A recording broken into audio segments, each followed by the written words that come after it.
খামারে মান্নান ভাইয়ের খাঁচা এই যে রেডি হইলো। এটা হচ্ছে 6টা মুরগির জন্য খাঁচা। ঠিক আছে, টোটাল মান্নান ভাই 21 মুরগির খাঁচা অর্ডার দিয়েছে, ওনার সব কিছু রেডি। এই যে এগুলো হচ্ছে পার্টিশান, আর এইগুলো হচ্ছে 6 মুরগির খাঁচা।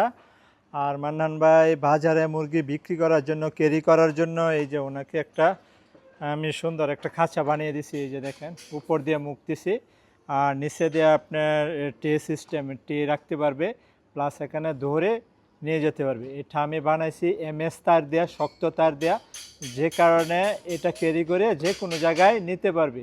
এরকম আমার একটা খাঁচা ছিল, আমিও MS তার দিয়ে বানানোর পরে যে কোনো জায়গায় ক্যারি করে বাজারে নিয়ে মুরগি বিক্রি করা যায়। তো এরকম এটি বানাইতে হয় MS তার দিয়ে। আর এগুলো হয়েছে BSRM GI তার। ঠিক আছে, এই যে এই তারগুলা। তো এই যে দেখেন, এটা হচ্ছে 21 মুরগির খাঁচা মান্নান ভাইয়ের, এটা রেডি। ঠিক আছে, এটা হয়েছে 15 মুরগির খাঁচা, 15 আর হয়েছে 6, 21। এই যে দেখতেছেন এখানে 6টা আর এখানে হচ্ছে 15টা। এই 15 মুরগির এটা 3তলা খাঁচা হবে, ওইটা 3তলা খাঁচা হবে। এই দুইটা মিলায়া 21 মুরগির খাঁচা। আর এই যে পাইপগুলা দেখেন, এই পাইপগুলা দিয়ে দিছি, এটার মুখা লাগায় নিবে উনি বাসায় নিয়ে। কারণ মুখা লাগায় দিলে কুরিয়াতে পাঠানোর সময় পাইপগুলা ফেটে যায়, যে কারণে আমি খুলে এই যে চিত্র করে দিয়ে রাখছি।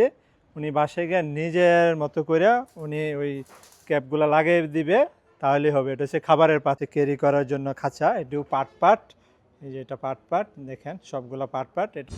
এই যে খাঁচার পাশাপাশি আপনারা আমার কাছ থেকে টিও নিতে পারেন। এই যে 18x24 টে, এই যে 12x18 টে, এবং আপনার এই যে দেখেন 24x18 টে, এবং এই যে 36 এটা হচ্ছে 36x18 টে। 36 কত লম্বা একটা টে, এই যে দেখেন 18। এগুলা সবগুলার টে আমি টে সহ সমস্ত কিছু আমি কাস্টমারের কাছে একদম কুরিয়াতে পাঠিয়ে থাকি সারা বাংলাদেশে। আপনারা যারা চাইবেন আমার কাছ থেকে যে কোনো ধরনের খাঁচা মার্কেট করে বানিয়ে নিতে পারবেন।